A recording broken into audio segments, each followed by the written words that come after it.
Hello everyone, thank you for coming. My name is Megan Marco. I am a licensed acupuncturist and owner and clinic director at Stonington Natural Health Center.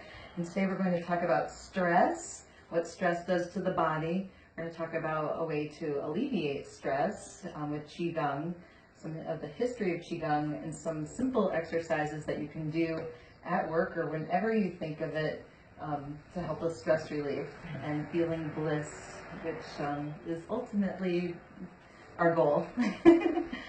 So stress, it can occur from major life events, trauma, abuse, environments at home, workplace, neighborhood, interactions that we come across. Acute stress puts us in fight or flight, and chronic stress can lead to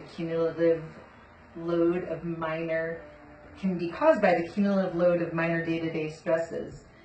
Both can have long-term consequences. It can cause high blood pressure, it can affect blood sugar levels, it can create pain in the body, it can end up leading to disease, even cancer can be caused by stress. Stress can be affected by how we perceive a situation.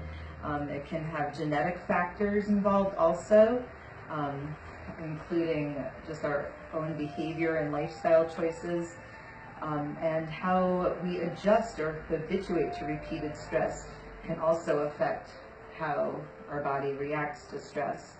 So ideally, we have tools in our toolbox for stress, and it's some great information out there about the effects of stress. It can cause irritability, anxiety, depression, headaches, insomnia, affecting the nervous system, endocrine system, respiratory, cardiovascular, that's the high blood pressure, digestion, acid reflux. Pretty much, if something's going wrong, a lot of times the root cause is stress. Muscles, muscle pain, shoulder pain, and then sexuality, reproductive system, lack of libido, erectile dysfunction with men, and more symptoms of menopause in women, or menstrual irregularities or difficulty with conception and pregnancy. Immune system, when people get frequent colds, that's often due to stress. So Qi Gong helps a lot with stress, and acupuncture we consider to be a type of Qi Gong. So when in my daily work, I'm doing Qi Gong healing on people and then using the acupuncture as a tool to be very specific with the energy work that I'm doing. And I want to say, please ask questions whenever you have questions. There's a lot of really cool information about Qi Gong on the internet, and one is through a man named Lee Holden, leeholden.com. He has a lot of great movies and books about Qi Gong, and the information that I got about history is from him. But before we get into that, I actually want to ask you all, we're going to take a little broader picture here. What do you feel like the purpose of life is? Wow. I have an answer. Yes. To progress spiritually and also service. Those are my answers. Love it. I don't always stick to them, but I have no idea yet. Okay. Give me a minute. Good to be honest. I actually agree with Kristen that to live the best life that you can through service, part of that is service to others, and I think that kind of comes back to you, and so here's Kristen's answer to I love this. I would agree with that, and for some reason the word like to experience things comes to mind for me. Yeah. And that may be just in so many different realms, but to live a rich life and to experience different aspects of it. Mm-hmm. Yeah. And Alicia? Experiencing life It's more than money. There's the happiness aspect to it, but realizing that happiness is not necessarily what you're just for yourself, but what you also give others as well. So there's a give and receive, progressing spiritually. So They're all, yeah, in the same realm here. And I agree. Being of service, I feel like is a huge part of our mission here, helping others, and then having really cool experiences along the way. Yeah, and through that, spiritual evolving happens and our enlightening moments. So something that the great yogis and the great Qi Gong masters realized along the way was that in order to be of service, our health needs to be good. Because if we're not feeling good, it's really hard to be of service to others. When we have a really bad headache, our stomach isn't feeling good, something's going on, it's harder for us to do what we want to do on this planet. And so there was intertwining between in India yoga, conversations with China, Qi Gong. So the whole thing of moving our bodies to get energy moving so that our health stays better. So that's a great thing to think about with Qi Gong. With Qi Gong, actually, before I explain this to you, there are different types of Qi Gong. There's Qi Gong that's relaxation that you can do before you go to bed at night to help calm. There's Qi Gong that you can do would remind you of Tai Chi, where you're doing a set routine. There's Qi Gong where it's free flow of energy. There's Qi Gong that's restorative. I'm going to show you some of these different ones later. And then there's Qi Gong where it's doing healing on other people. It's actually way simpler than you think it would be, and I can teach you some of that too. So, I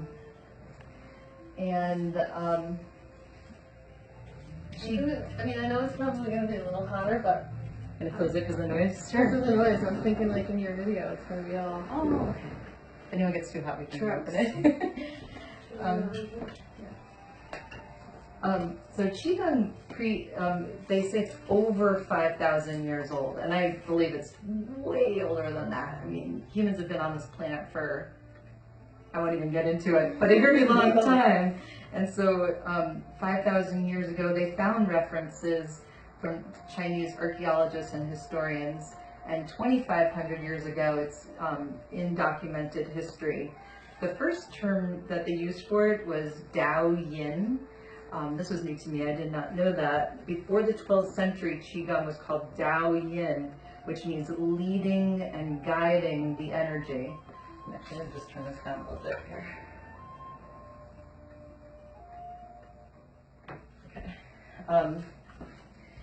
And then the term Qigong evolved, and Qi is energy, and Gong means work. And you also hear the word Gong in the term Kung Fu. It's the same Gong. So Kung. So Kung Fu means work hard. And you think of like the Karate Kid and wax on, wax off. And years ago when I was in Portland, Oregon, I studied in Kung Fu with a Kung Fu master from China, and it was that. We had our towel and we're on the floor doing scrubbing to strengthen our abs, and it's doing these things that are just like Karate Kid type of things. We're strengthening, and he's like, this is hard work, Kung Fu. With Qigong, it's not hard work, it's energy work, and it's energy work that we can do on ourselves and others. And for our health and for inner peace also. When we feel more peaceful inside, the world around us is more peaceful, it trickles out. And I'm sure a lot of you have heard that there have been studies where people will meditate, the surrounding neighborhood doesn't even know about it, and the crime levels, as has happened in inner cities, these studies, has gone down. Have you heard about that? Yeah. That's pretty cool. In 1122 BC, in the book, the I Ching, the Book of Change, there was the recorded concept of Qi, or vital energy, and also the concept of heaven, earth, and man. And that is a concept that we use in acupuncture too, is we have the heavens, we have the earth, and then here we are, we're this spark plug that connects the heavens and the earth. And the energy flows all the way through us, and the main flows are through the channel system. Those are like those main rivers. But, there's all the cells are getting the energy also. And in 450 BC, Lao Tzu, he was the founder of Taoism, described breathing techniques in his book, the Tao Te Ching. Breath work is a part of Qi Gong too, and we will get to that. And in the Tao Te Ching, he talked about yin and yang, the 5 elements. And I just did a series about the 5 elements on my Facebook Live. Each week of the past 5 weeks, we went through each element. So if you haven't seen it yet, you saw this yet? Historical references indicate that Qigong was common in royal and aristocratic households of ancient times. And that was something that I kept coming across, is that it wasn't for the common people in ancient times. It was for the aristocrats and the martial artists and the royal people. Nowadays, that's not true. You go to China, you see huge groups of people doing Qigong in the park at 6 a.m., at 5 a.m., at noon. It's almost like on the hour. I guess they get a break from work, they come out and they do Qigong for their health. Another book, The Yellow Emperor's Classic, which was written by the Yellow Emperor's acupuncturist, Huang Ti, is considered the originator of many health and longevity practices linked to Qigong. The Yellow Emperor's Classic of Internal Medicine was around 300 BC, and it's still considered the Bible of Chinese medicine. When I studied in China in October 2007, that was the style of herbal medicine that I studied, was from the Yellow Emperor's Classic. In 200 BC to 500 AD, Buddhism and yoga were practiced in India for thousands of years and brought to China and absorbed into the culture. These techniques, combined with Taoist internal alchemy, were kept secret and passed down to only a few specially chosen disciples, that is you today, in each generation, never taught to laymen. But we do now. We want everyone to be healthy. 500 AD, a Buddhist monk, Bodhidharma, came from India to the Shaolin Temple in China, where he was called Ta Mo. He unified the spiritual and martial branches of Qigong, teaching ailing sedentary monks to strengthen their bodies with movement, while also teaching the martial artists how to softly empower their fighting their fighting with internal and spiritual practices. The secrecy of Qigong was so... The secrecy of Qigong, I can read my notes, was so enemies couldn't use them. And this secrecy led to thousands of different styles because it was in lots of different villages and different martial arts places. Each family or village, each religious or martial arts group in different areas of the large country of China developed their practices separately for their own particular purposes and passed them selectively within their own lineage. And I think that's really important because sometimes people say, well, do you know this type of Qigong? And I'm like, oh, I've never heard of it, but there's thousands, probably millions of different Qigong practices. Qigong was within traditional Chinese medicine, and many famous physicians were Qigong masters. Qigong to restore balance. And so when you go to a doctor in ancient China, the first thing that the doctor would do with you is Qigong. If that didn't heal you, then they would do acupuncture, and then they would do the Chinese herbs. Maybe not exactly in that order, but they always started with the Qigong first. To boost a person's energy field, we're going to do that today. Qigong healing and medical Qigong was used. We're at the end of the story here. A huge cultural change occurred with the fall of the Qing dynasty when the Cultural Revolution happened. That's when the communists took over. That was around the 1940s. Ancient practices such as Qigong, Taoism, and Chinese medicine were devalued and considered archaic. And there was a fear of practicing Qigong for fear of being put in jail. And same with acupuncturists. Tons of acupuncturists were put in jail. Tons of Qigong people, tons of herbalists. It was considered the ways of the old, and they were modernizing. However, they started realizing people were getting really sick, and they said, what were we doing before? Okay, we realized that it was actually wise to continue with Chinese medicine, Qi Gong, and herbal medicine, and may have allowed them out of jail and brought it back. Since the 80s, thousands of controlled studies have been done on Qi Gong, all showing positive effects. And by 1996, there were more than 1,000 published abstracts available in English on some aspect of Qigong research. Qigong, alongside yoga, is one of the most popular forms of exercise in the world.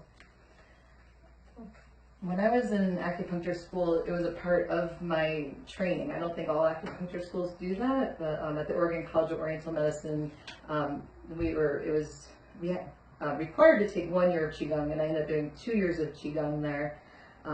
My teacher, Professor Chen, had a really interesting story. She was in China, and she was told she only had a few weeks left to live. She had lymphoma, and did I ever say this story? Okay.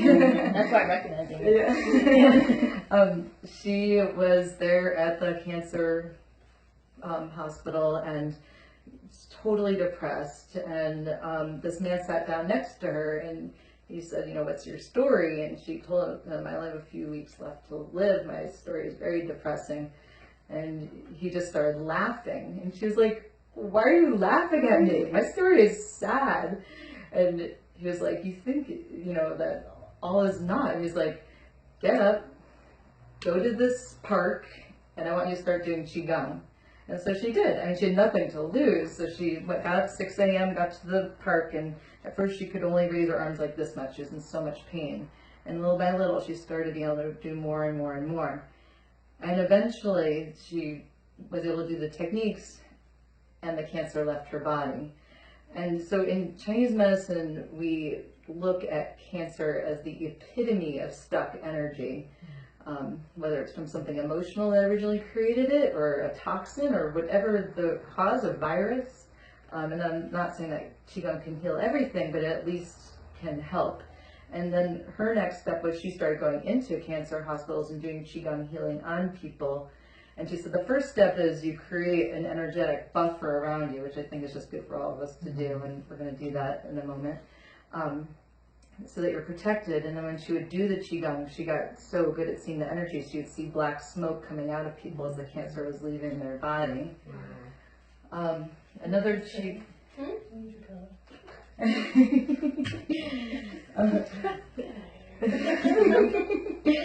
Another Qigong teacher was my Tui Na teacher in school. He had been, Tui Na's Chinese massage, he had been massage therapist for Chinese Olympians. And the first third of the massage class, we'd always do Tui Na together outside. Qigong together outside. And another Qigong teacher I've had a lot of Qigong teachers, was teaching Qi Dao, and Qi Dao means flow of energy, and it's a free flow form, and I'm going to show you that at the end too. So Qi is affected by the quality of our sleep, what we're eating, our experiences in life, the stressors we have, if we're getting physical movement and exercise, and what we do to restore our Qi and move our energy, as well as our perceptions of the above. So what does Qigong do? It helps with maintaining our health, managing illness, restoring harmony, improving muscle strength.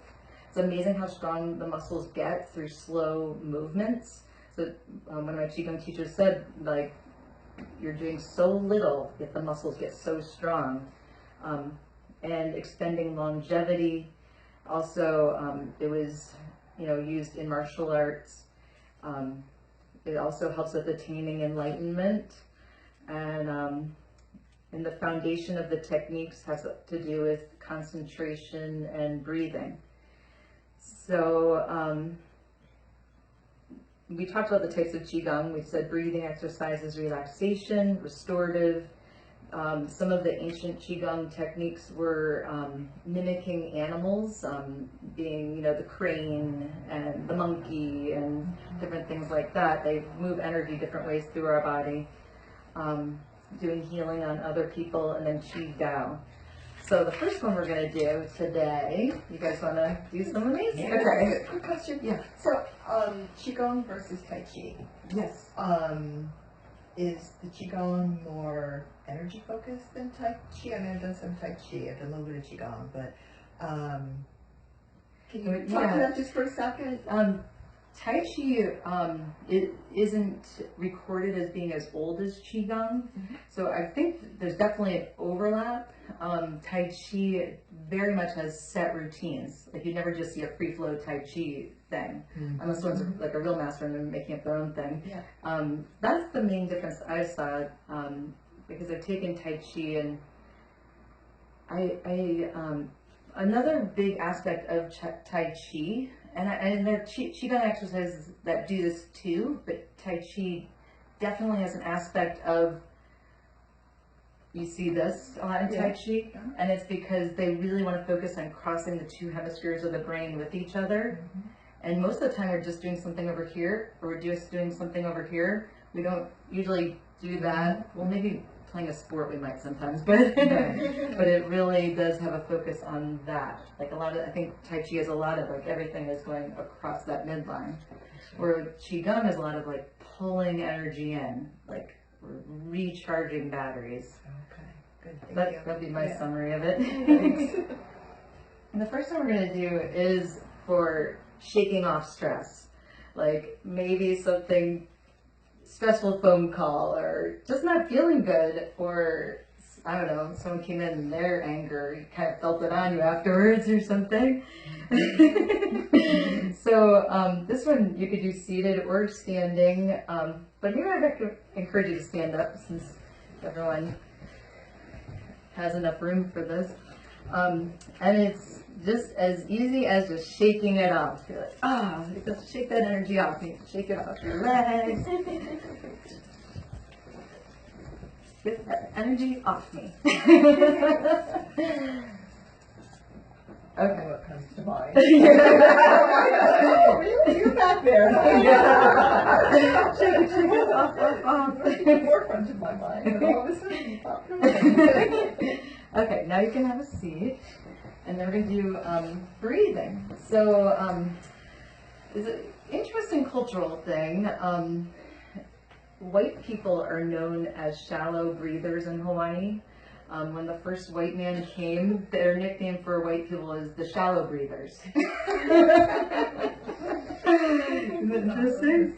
Yeah. So the Hawaiians, they took their breath, it was full, and when I went to Hawaii a long time ago, they taught us how to say aloha the correct way with using the full breath.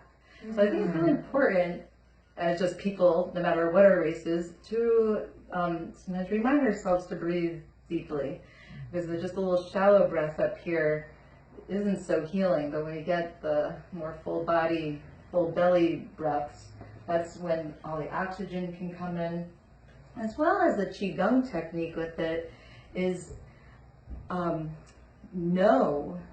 visualize, imagine, but know that breathing happens through all of our pores also. So when we're taking our breath, knowing it's coming in through all our pores, allow it to come in through all our pores, and allow it to leave through all our pores. So as you're sitting here, have your feet on the ground to connect with the earth, and the bottoms of the feet, the whole bottoms can connect with the earth, as well as right in the arch is really the main spot for connecting with the earth. We're going to be that spark plug connecting with the heavens through the top of the head. And just take some nice deep breaths through all the pores of your body. In and out.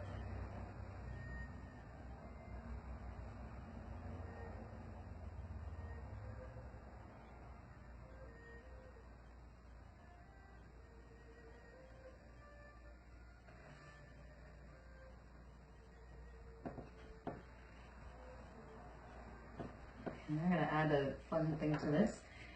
Our minds can move energy. We haven't totally figured out telekinesis yet, but but now while you're sitting here, we are surrounded by photons, particles of energy. I mean, think about static. We know it's there.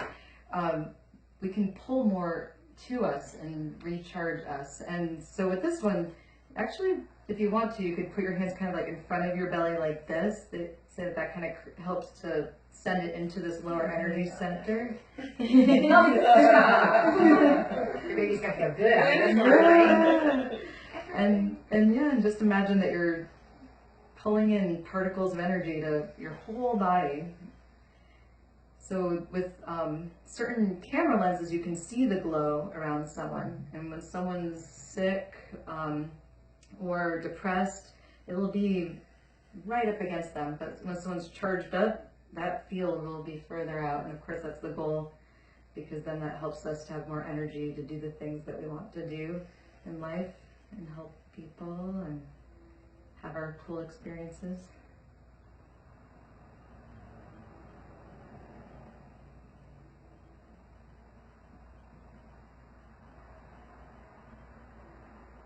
Good. And then you can gently pull your hands into your belly and then kind of just down, just kind of seal that in.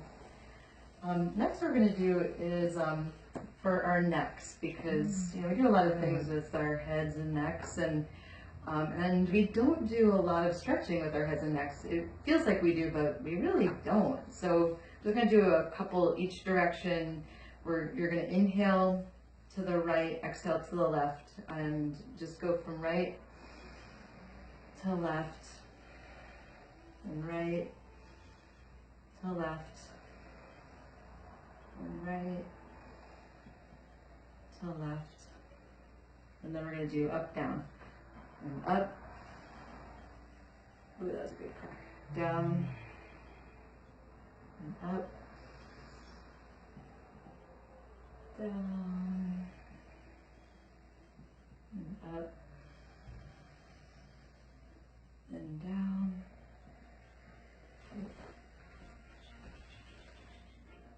About that. Now we're going to do tilting. You right, left, right, left. Okay, and now what we're going to do is, this one, I think you probably all might want to stand up for this one. And if you're okay with kicking your shoes off, you don't have to, but it might be more comfortable with them off. We're going to rotate through all of our joints, but we're being mindful to not hit anyone. Okay, so I think we'll do one rotation with each, but of course when you're doing this on your own, you can do 2, you can do 3, you can do however many you want. So the easiest thing is just start at the top, so there's no memorization involved, and this is going to lubricate up the joints, get the old stuff squished out, fresh blood and nutrients in. We're going to start with the head, just rotating, and breathe however you want to breathe. One direction, and then back around the other direction. Okay, then shoulders, back and forward. It's like we did this as kids. As you get older, we kind of forget to do it. This is actually awesome to prevent frozen shoulder. I'm going to rotate around. And then forward. There you go. Okay, now elbows. I just want to do it like this, and then the other way. And your wrists, and wrists, and then fingers, whatever feels good for your fingers. And then for your spine, okay, how are we going to do this? Well, I'll demonstrate. You would want to do this.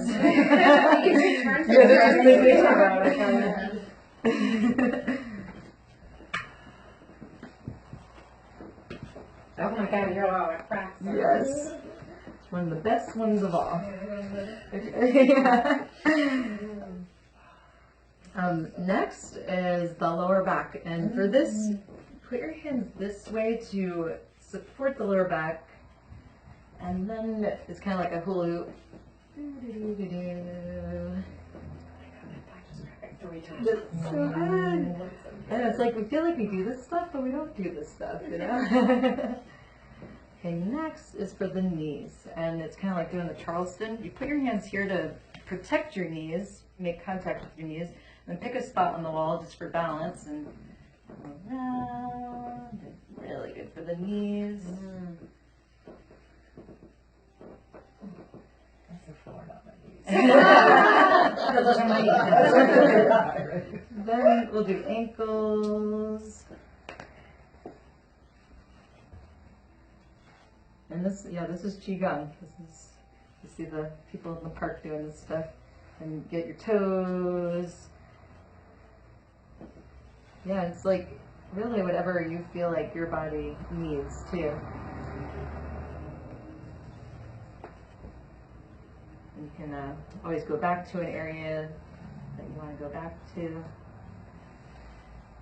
Well, I know one thing. If I'm doing this at my desk, you know what I'm doing. Yeah. So, Yeah. Do my Qigong.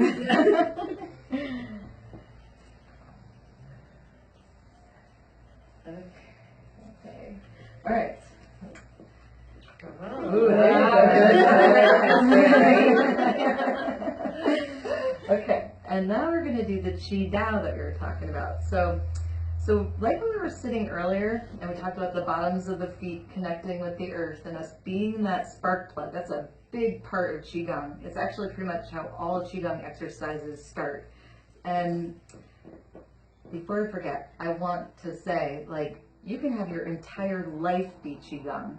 It's not like you have to be like, okay, now I'm doing Qigong. You know, like, you can just, like, you're in the car, do some breathing. Like, maybe you think of, like, I'm walking through my day, I'm doing Qigong. My whole life is a walking meditation. Yeah. And it helps you to focus better and be more aware, and yeah.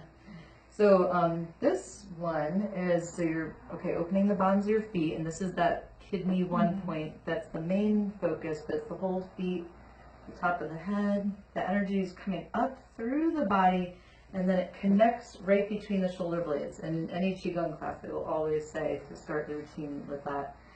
And then you send the energy from that connection, the yang, the yin of the earth, the yang of the heavens, connecting there and coming down to your hands, these balls of energy right here. And so go ahead and kind of feel that. And sometimes it helps to rub your hands together to get that little bit of that friction and static going.